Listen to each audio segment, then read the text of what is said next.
I'm Matt Cooper and this is Bite Sides. Okay, welcome to the latest edition of the Ausfine Bite Sides podcast.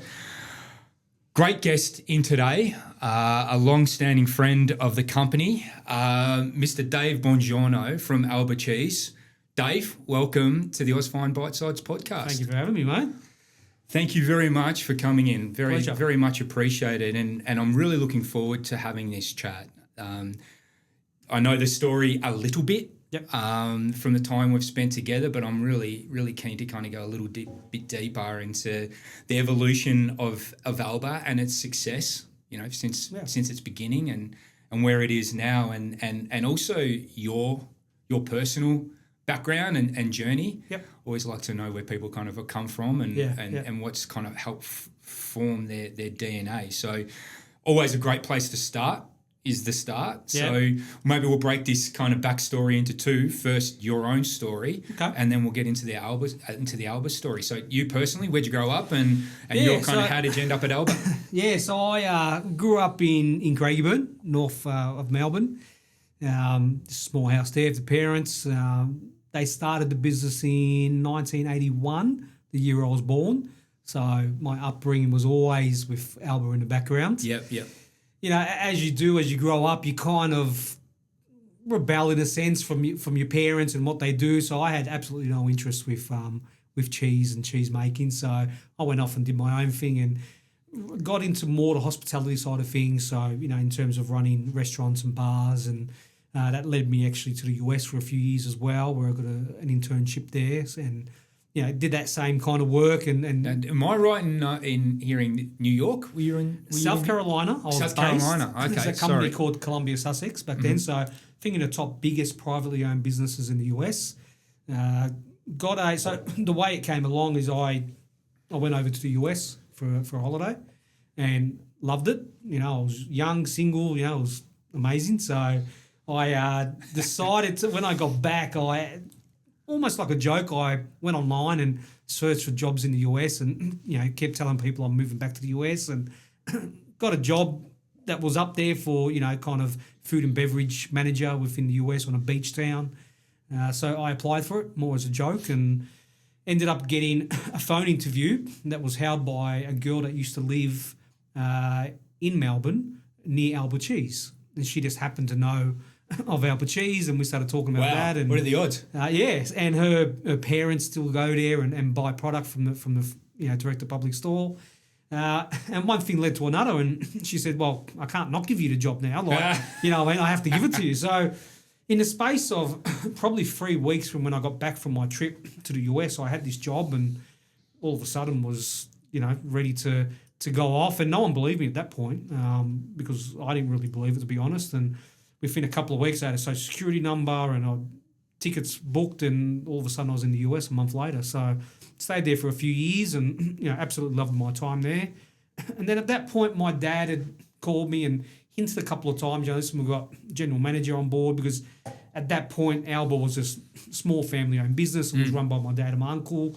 We weren't doing exports or anything like that. It was just a local market.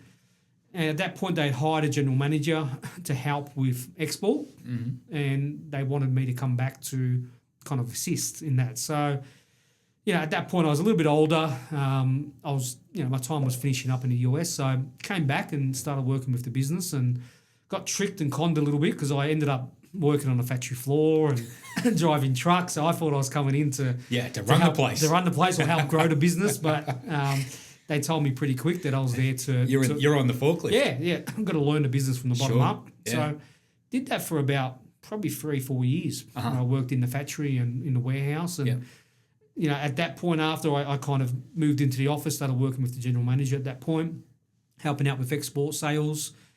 And then probably about 3 years after that, so probably a total of 8 years, general manager resigned and moved overseas, and I eventually took the role as GM, and the rest is history, I suppose. So you've come in. What year was that you kind of? So I've been at Alba now probably about 15 years now. So okay. I would have been. So this is 2010. Yeah, around that. Yeah, around that time. Yeah. So from its establishment in 1981. Yep. Yeah, to 2010. Just a real quick 2-minute background on the business. Started by your dad and your uncle. Yeah. Producing what kind of cheese and what methodology? Yeah, so they migrated from Sicily. I think it was the early 70s. At that point, they came here. All they really knew what to do was make cheese because that's what they did on their farm in Sicily. Yep. So they got a job with a few local producers. And then I think around about 1978, they purchased some blocks of land in Tullamarine. I think it was maybe 2 lots at that point. And then by 81, had their factory built and started manufacturing. It was mainly mozzarella and ricotta, would have made 2 products. They were probably producing a couple of thousand litres a day. I think they had maybe 3 staff, 4 staff, something like that. Yeah. Handmade? Handmade, yeah. Traditional? Completely handmade. So the tanks were like these small round tanks with knives in them.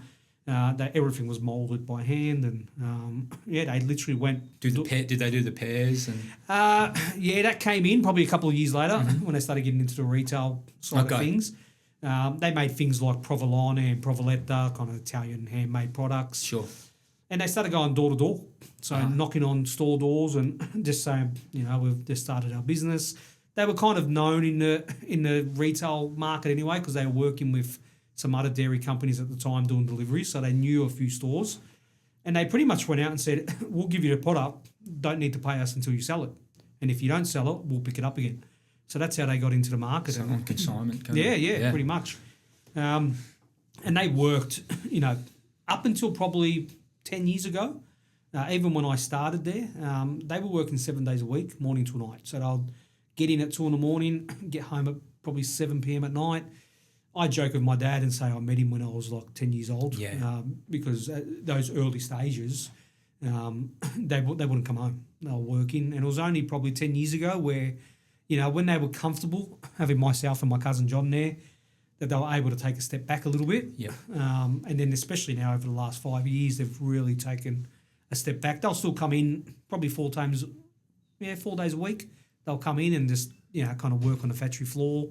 But that's probably the extent of their involvement now in the business. So the true immigrant story, particularly for Melbourne, with that strong Italian heritage. Yep.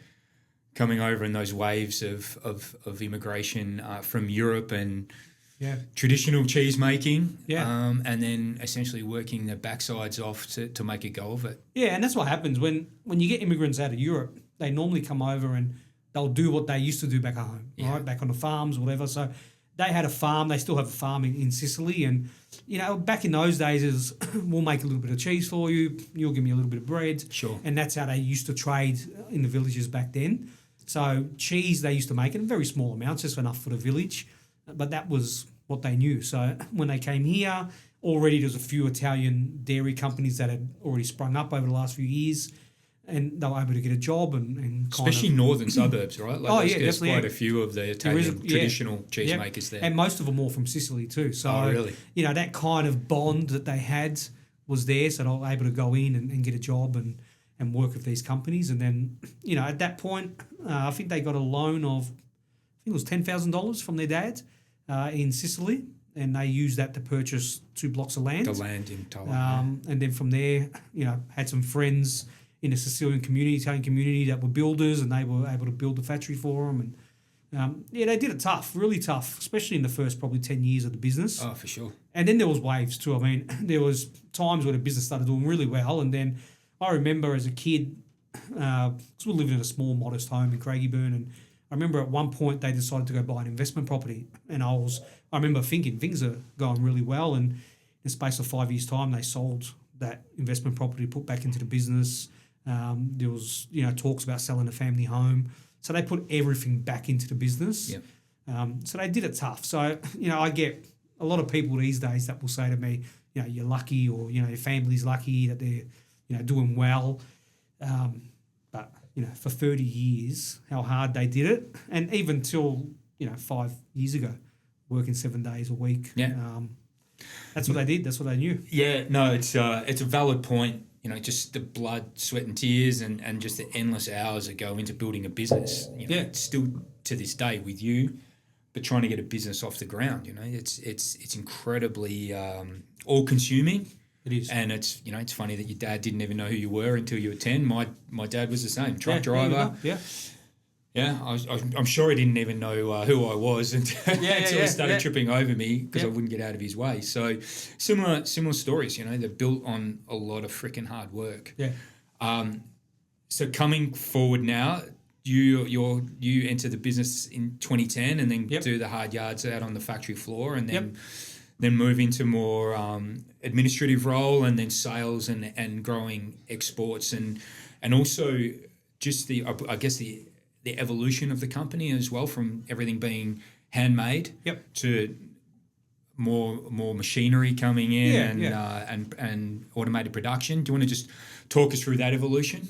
Yeah, so we've always been conservative in our growth. It's been something that my dad and my uncle kind of, as the way they ran their business back in the past. I suppose when you get a younger generation come in, we're all, just want to go gung-ho on it. They had to put the brakes on us pretty quickly. And we were able slowly to, convince them that, we had to take a bit more risk. We had to innovate in terms of how we produced, how we did business. And over the years, as they slowly built trust in us, they were able to let go. Even as well with your clientele, the type of clientele that you get will pretty much guide you on the path of your growth and how you need to innovate. So, once we started getting, going from, corner delis and selling, 10 kilos of cheese a week and starting to get bigger businesses coming on board, they demanded a lot more in terms of quality, just in terms food of safety assurances, all of that kind of stuff. That kind of led us to a path where we need to start innovating now and we need to start automating our processes. By no means are we fully automated now. We do like to keep that aspect of handmade products. Yep. But when you're talking about certain products that are made on a mass volume, you need to go and automate those products. And then as well, it helps with the quality of the product as well. So, from a product like a mozzarella block where we would handle it maybe 10 times before it got into the pack, now we're handling it once. So things like that kind of help in the quality side of things. So, we're still cautious in our growth. We don't like, getting to a point where we bring business on and we can't supply. We pride ourselves on supplying our customer, managing their needs. We understand that we're not a Bega or a Fonterra, where we have all those processes set up. So we're really conservative.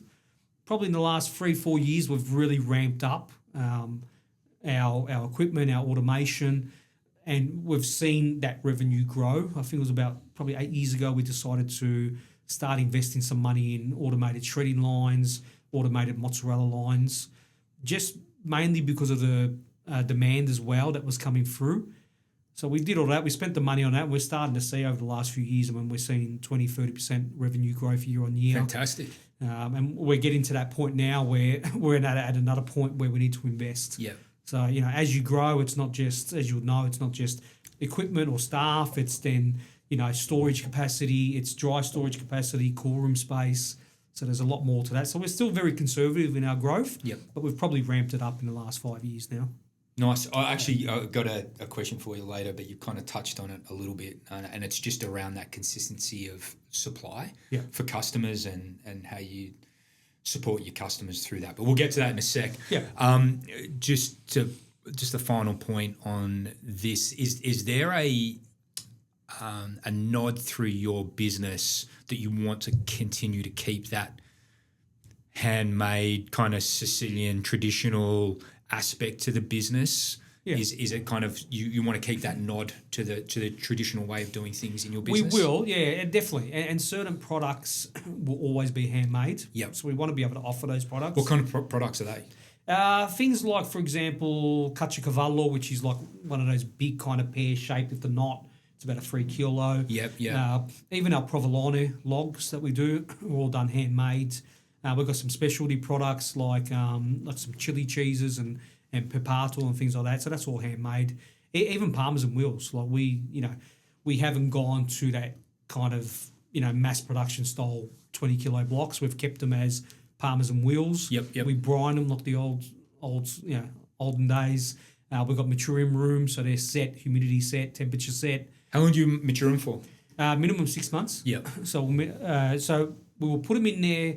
They'll sit in brine water for about 9-10 days to get the salt content correct. We'll then put it in a maturing room naked, in a sense, so not packed, to control the moisture levels. We know at around about 6 weeks, our moisture levels hit around about 32%, where we like it. From there, we'll pack it into a bag, and then they'll sit in the maturing room for minimum 6 months. So those and beautiful by the end of it, I'd imagine. They are. Yeah. And, they're time consuming, Yeah. a lot of so that's a lot of investment, right? That's a lot is. of money sitting on a shelf. Yeah. I mean, you'll sit there and have, 10,000 wheels that are sitting there on a shelf. The thing with us is, and what we've done is we've had to look at the market and say, right, where do we fit? Who are we as a business? Yep. We can't just go out and say we're going to go compete with the majors around the world, because that's not who we are.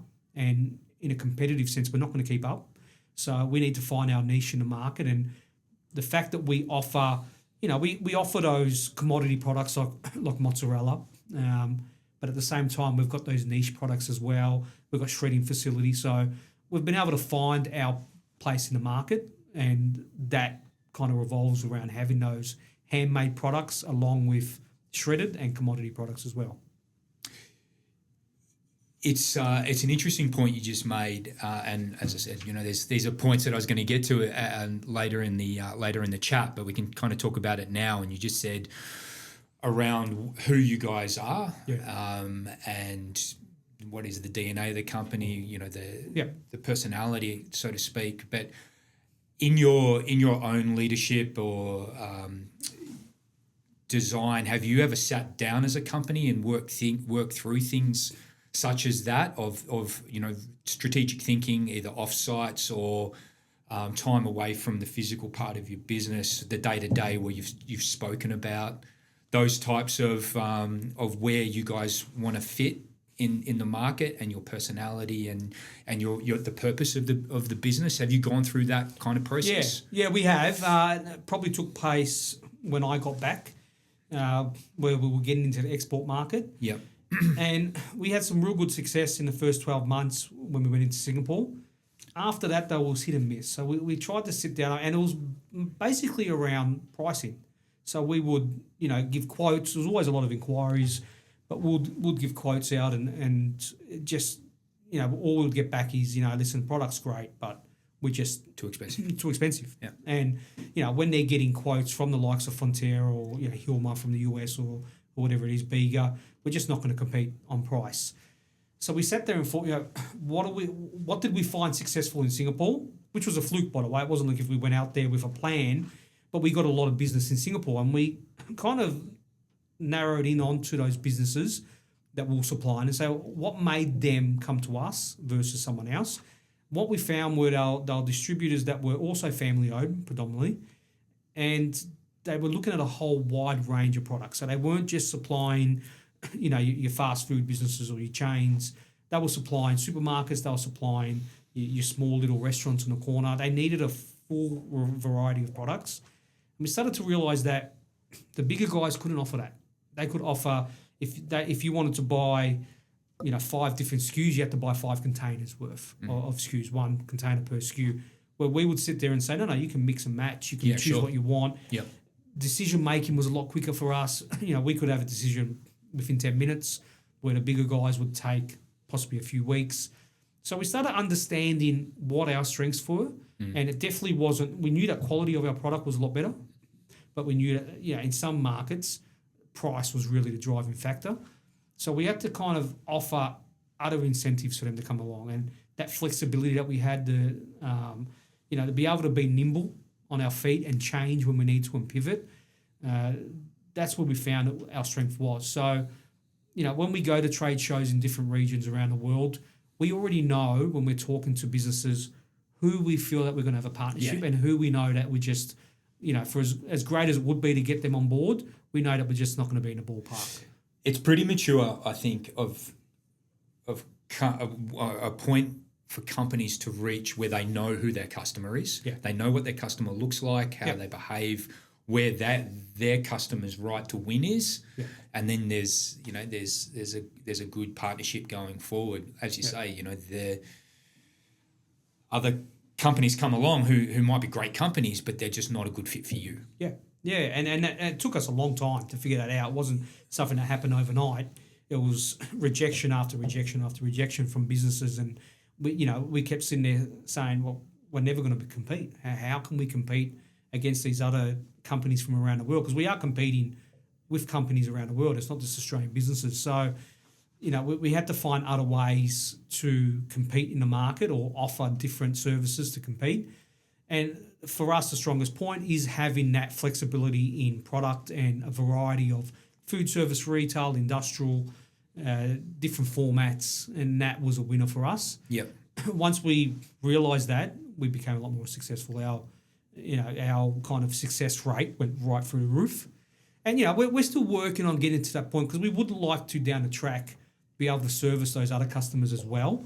We know we're not at that point now, but we are working towards it. So we have a plan as well, working forward. How do we bring our costs down? How do we produce same quality product but keeping, kind of producing that at a quicker rate, bringing our overheads down? And we're starting to see that. I mean, we're starting to get some bigger clientele coming the door, that we probably wouldn't have got 5 years ago. So we're starting to see that now, where we're starting to get business in the door. And I think the market as well is changing. Again, I always say there's a market for everything. So you can have the cheapest product in the market, there'll be business for you there. You can have the highest end product and you'll find business there, just who you talk to and who you actually target. Yeah, I think that's right. Particularly as you creep up the value scale, and this is the point I was going to get back to earlier, is consistency of supply. Yeah. So supporting your customers through hell or high water is a massive advantage. Yep. And where I think a critique of the Australian dairy industry being in it for a long time is we had a hell of a bad reputation internationally of being in and out of different markets and different product categories with customers. Yeah. So that the customers would build a business based on a supply source out of Australia, and then either the availability was far reduced or not at all, as the bigger guys used their milk optimization. So they wanted to put the milk into the highest returning stream. They could make lots of different product categories. Yep. So whether it be I'm taking milk out of cheese and I'm putting it into whole milk powder because that's what China are buying, and you've just left all your cheese customers high and dry. Yeah.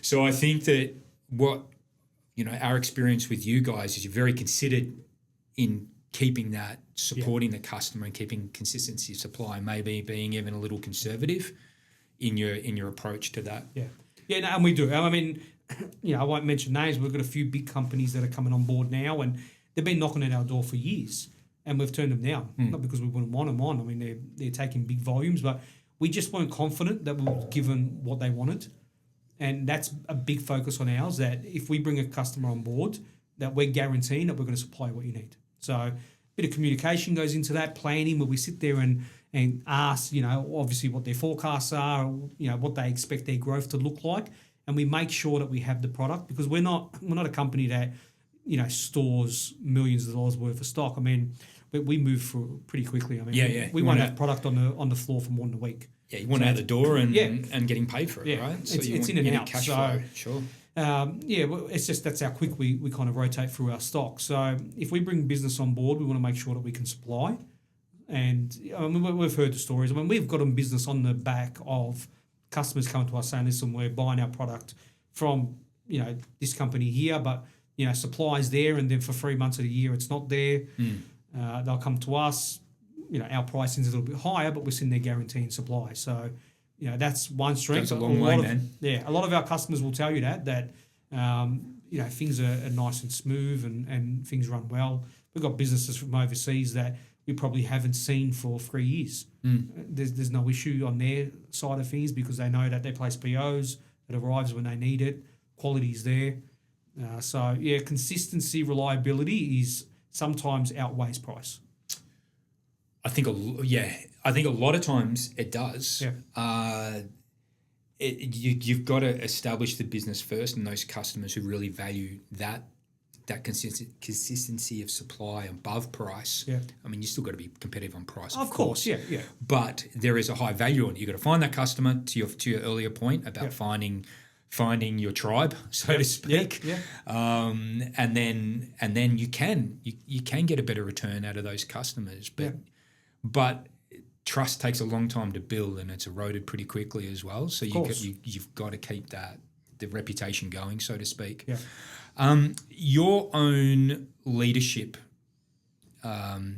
journey through your time at Alba.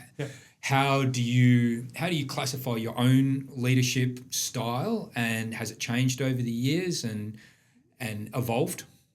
Yeah, it has. I'm lucky that I worked with big companies in Australia and over in the US, so I learnt a lot of management skills through there. Early days, probably was a bit hot-headed in the way I acted, and things Sicilian. Yeah, well, you know. So I it's probably part of it. But I was pretty much, I wanted things done my way, and that's the way it had to be. And if it wasn't done to the way I expected it to be, I'd get very upset, and then end up doing things myself. And I think a lot of people early on in their leadership kind of career that's how you start off. I've changed a lot over the years. So, I mean, these days I'm really focused on employee development. So I'm really big on getting staff in and teaching them as much as I possibly can. So my philosophy is, if you want to be successful, you need to have people around you that can do things as good as you or better, and they've got to be smarter than you. So everything in terms of the way I employ people, existing staff, is all to get them better. It motivates them. It inspires them to improve, and I get a lot more productivity. And a lot of our production managers, supervisors are all in-house.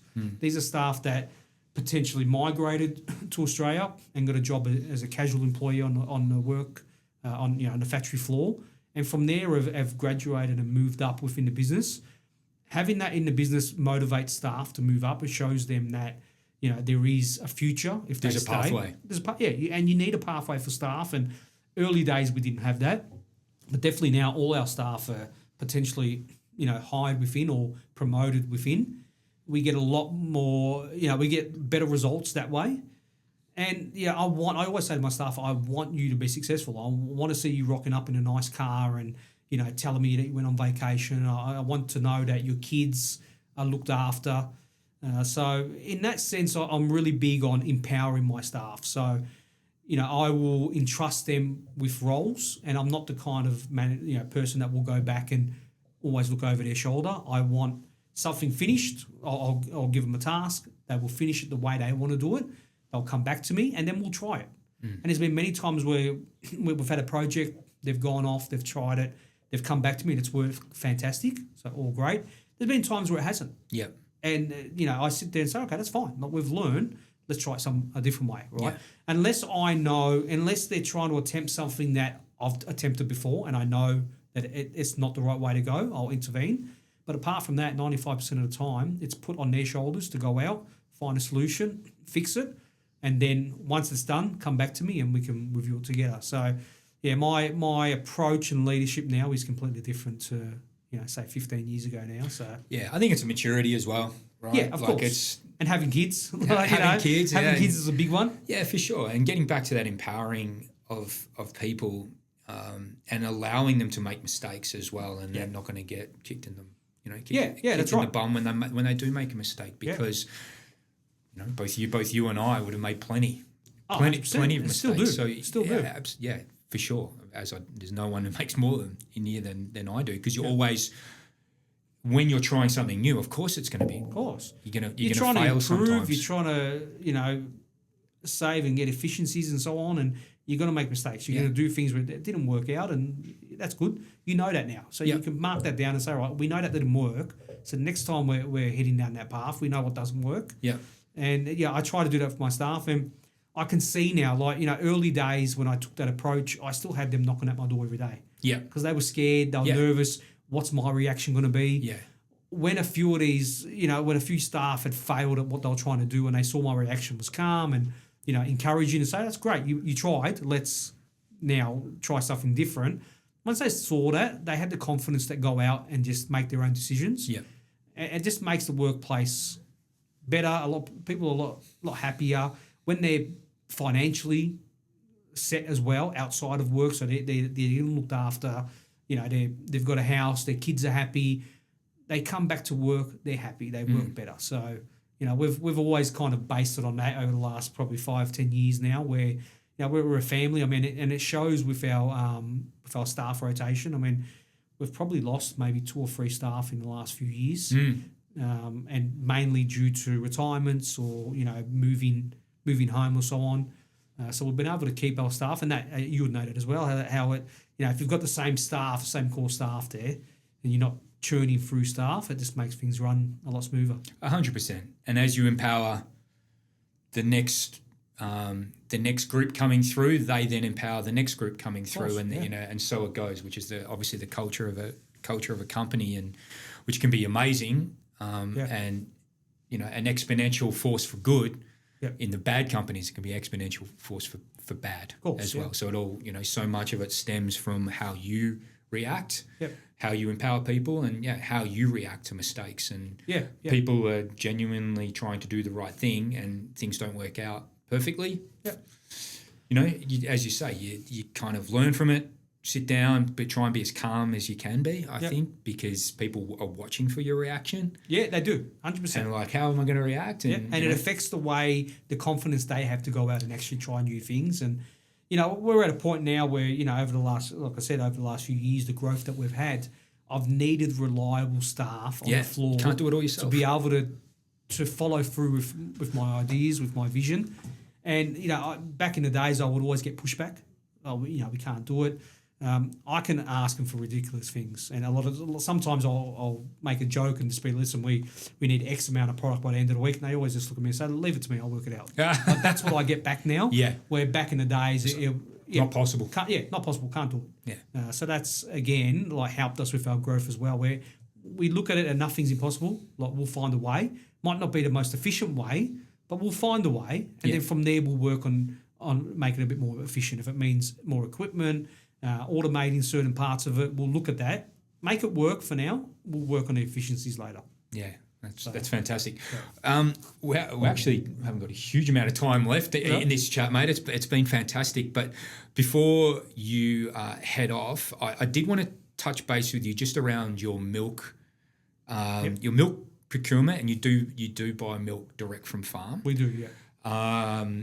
Your experience, when did you first start sourcing directly from farms? It's been about probably 25 years now. Okay. Myself personally got involved maybe 5 years ago. Yeah. So there's just been so much movement and noise around, around direct from farm milk procurement, pricing, et cetera. How do you find this period of time that's just gone on regarding milk contracting and et cetera? Do you find it's not too bad, we've got the same farms providing all the time and it's pretty easy, or is it a pretty tumultuous time for you guys as well? Yeah, I mean, come probably April, May, things get a bit crazy. Like, you won't get in contact with me pretty easy during that time because milk supply is in demand and there's just not enough supply at the moment. I mean, I think Australia's milk production has dropped by, 40% over the last 10 years. That's mainly due to retirements. The farming industry was, predominantly, the previous generation that are coming to retirement age. A lot of the family or the kids coming through weren't really as interested in farming. These days as people are making money off dancing off TikTok and stuff like that. You know what I mean? So there's so much.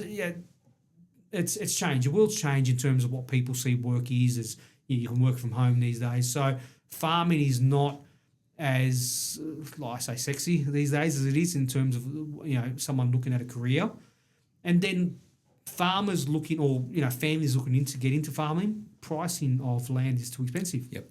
There's water rights issues. There's so many barriers now to get into farming. So we're seeing that decrease. We're seeing that decrease in farming, and not just in dairy. You see it in beef and any kind of farming really, and not just Australia, around the world. Yeah, it's global. Yeah, so it is getting tougher and tougher every year. What probably sets us apart is we source our milk all out of Gippsland region. We did look at different regions and we did notice that the quality of the product was a bit different. So we decided to go back to Gippsland and only supply from there. So we've been there for 25 years. We're known with a lot of the community. We do, we sponsor a lot of the, cricket clubs out there and so on. So we're trying to really get into the community. So we've been lucky that we've had the same farmers. We generally say if we get a farmer on board, we will never lose them. Yep. And that's the case. I mean, we've had a few over the years through retirements where they've had no kids coming through, they've sold the land. Yep. But generally speaking, we don't lose farms once we get them. And we've been pretty consistent. We had a kind of strategy where we said, you know what, we're going to produce what we got, and anything above that, we're going to purchase product in. So in terms of finished product. Because we've got our shredding facilities and so on, we can purchase products in. Supplement, especially for our export customers. So we haven't really had to go out into the market and increase our milk pool. But it got to the point where, we're buying in, 500, 600, 700 tonne a month of cheese. So we sat there and said, listen, we're getting too far into that other way. We need to start producing more products ourselves. So this year we increased our milk pool by 40%. Oh, wow. And we're looking at potentially another 40, 50% again next year. Mm-hmm. So we just want to grow that side of things. And surprisingly, we found it pretty easy this year. I mean, we went out, even though it was so competitive, having the reputation in that area, we're able to go there and bring farmers on board.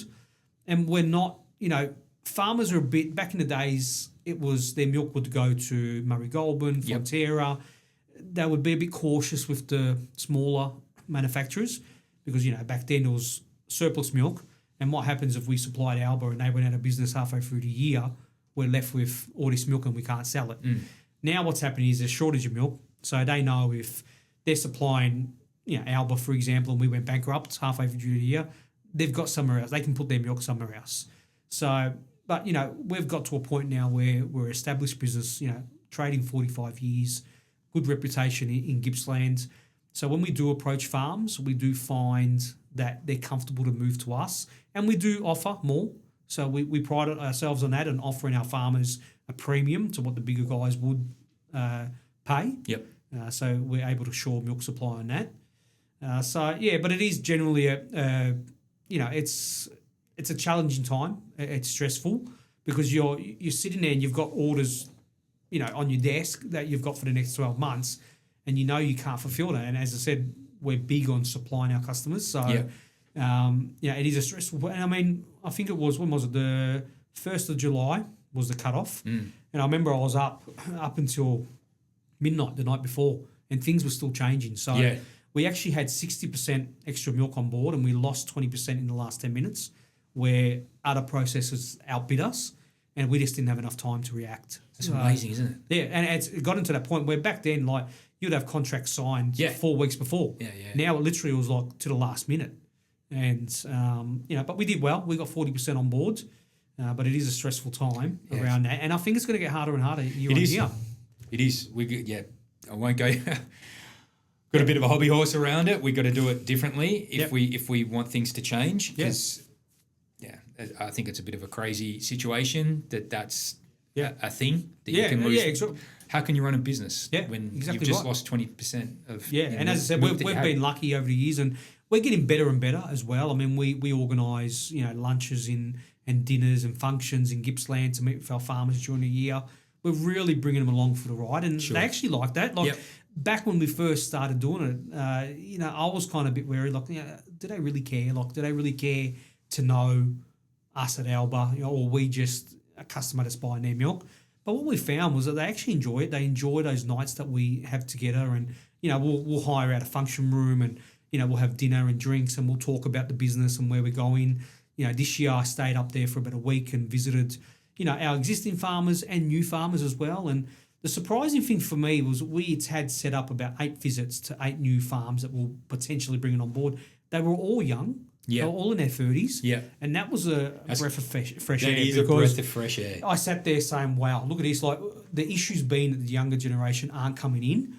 And a lot of them were they run their farms very different. So a lot of the older farms that we went out to and guys that have been supplying us for 20 years, the business was more a hobby. They loved the farm life. They loved getting up early, milking cows. They loved that. So the money is there to help them tick along. But apart from that, they don't see themselves as a business. Where these younger generation come in, it's business focused. I mean, they've got business degrees, accounting degrees. You go there and they've got jackets and tops like we do with their logos on there. It's real business sense. And it was actually good to see that and have a chat to them and understand where it's going. So it gave me confidence that the market will pick up again and we will see milk supply pick up again. Yeah, it's funny you say that because we had Eliza Redfern from Dairy Australia on the podcast recently, and we we're kind of lamenting the fact that there is good news stories out there. We're just not hearing about them. No, that's right. Because it's all doom and gloom, right? Yes, What you just said, that you got people perennially selling the farms or retiring the farms, or it's going across to beef. So it's always kind of doom and gloom. But there's great stories out there. We just got to. Yeah, we've got to hear about them. Yeah, and I went out there and I spent a week out there travelling around and going into the farms, and I was able to see it. And the doom and gloom, there is doom and gloom in terms of, these businesses change just like anything. And like I was talking about how we've innovated, I'm sure your business has as well. A lot of these farmers that are coming to the end of their careers, they're not interested in innovating. No. So businesses change and they're finding it tougher and tougher. And they are struggling. So it's not like if they're going and they're saying they're struggling, but they're not. So we saw the extreme. We saw the farms that were still running, kind of the old way. They're coming to the end, so not really interested in changing, and they are doing it tough. But then you saw these younger farmers that were just so far advanced in what I've seen in the farming industry here. And the first thing they do is they go in there and they'll get money and they'll automate everything. And they're talking about yields and feeds, and they're really getting into the science of it. And they're sitting there saying, we're doing fantastic. This is great for us. So that gave me hope that we're going to see that kind of milk pool start to go up again. Yep. And I speak to my dad and my uncle, and they tell me, back in the days, 40 years ago, we saw this. Yeah. Milk supply dropped, and all of a sudden it went to a record high. So we're probably seeing one of those patterns that we probably haven't been around long enough to have seen it before. It's a valid point. Yeah. Mate, we're coming to the end. I've just got one more question for you. Yes. And then we'll put a bow on this chat. Yeah. Where to from here for Alba? Where's the next 5-year ambitions? Growth. We see big growth coming on. We've invested again a fair bit of money. We've brought in some people into the business recently that will be kind of starting in the next probably 4 or 5 weeks. They bring in a lot of expertise. So that's really a evolution in our business again, where it's been predominantly family owned. It's run by the family. And I'm the first one to put my hand up and say, listen, I've learnt on the go, right, in terms of business and dairy. I've learnt as I've run the business. But we lacked expertise, like real high-end expertise to really get us to the next level. So we've gone out there and we've actually brought some people into the business that are going to help us in that growth. So we are already discussing in terms of what that looks like, potential new sites. We're talking with Vic Government in terms of, potentially building a green site. So there's a fair bit on the horizon, and we're excited for the next 5 years. I think we're going to look completely different again in 5 years, 5 years' time. So exciting times. Exciting times, fantastic. Yeah. It's been great to hear the story, mate, as far as the backstory and then just that enthusiastic vision of where the company's going to go. So, mate, thank you very much for coming in today and spending the time. And thanks for your ongoing support as well. And we've had a good partnership over the years as well. And it's been based around supply and that partnership. And I know I can call your guys up when I'm in a bit of trouble, and they always sort me out. So, thank you for your support. Very much appreciated. Beautiful. Great. Thanks, Dave. No worries. Thanks, mate. Good to see you, mate. What's up? Thank you. Take care.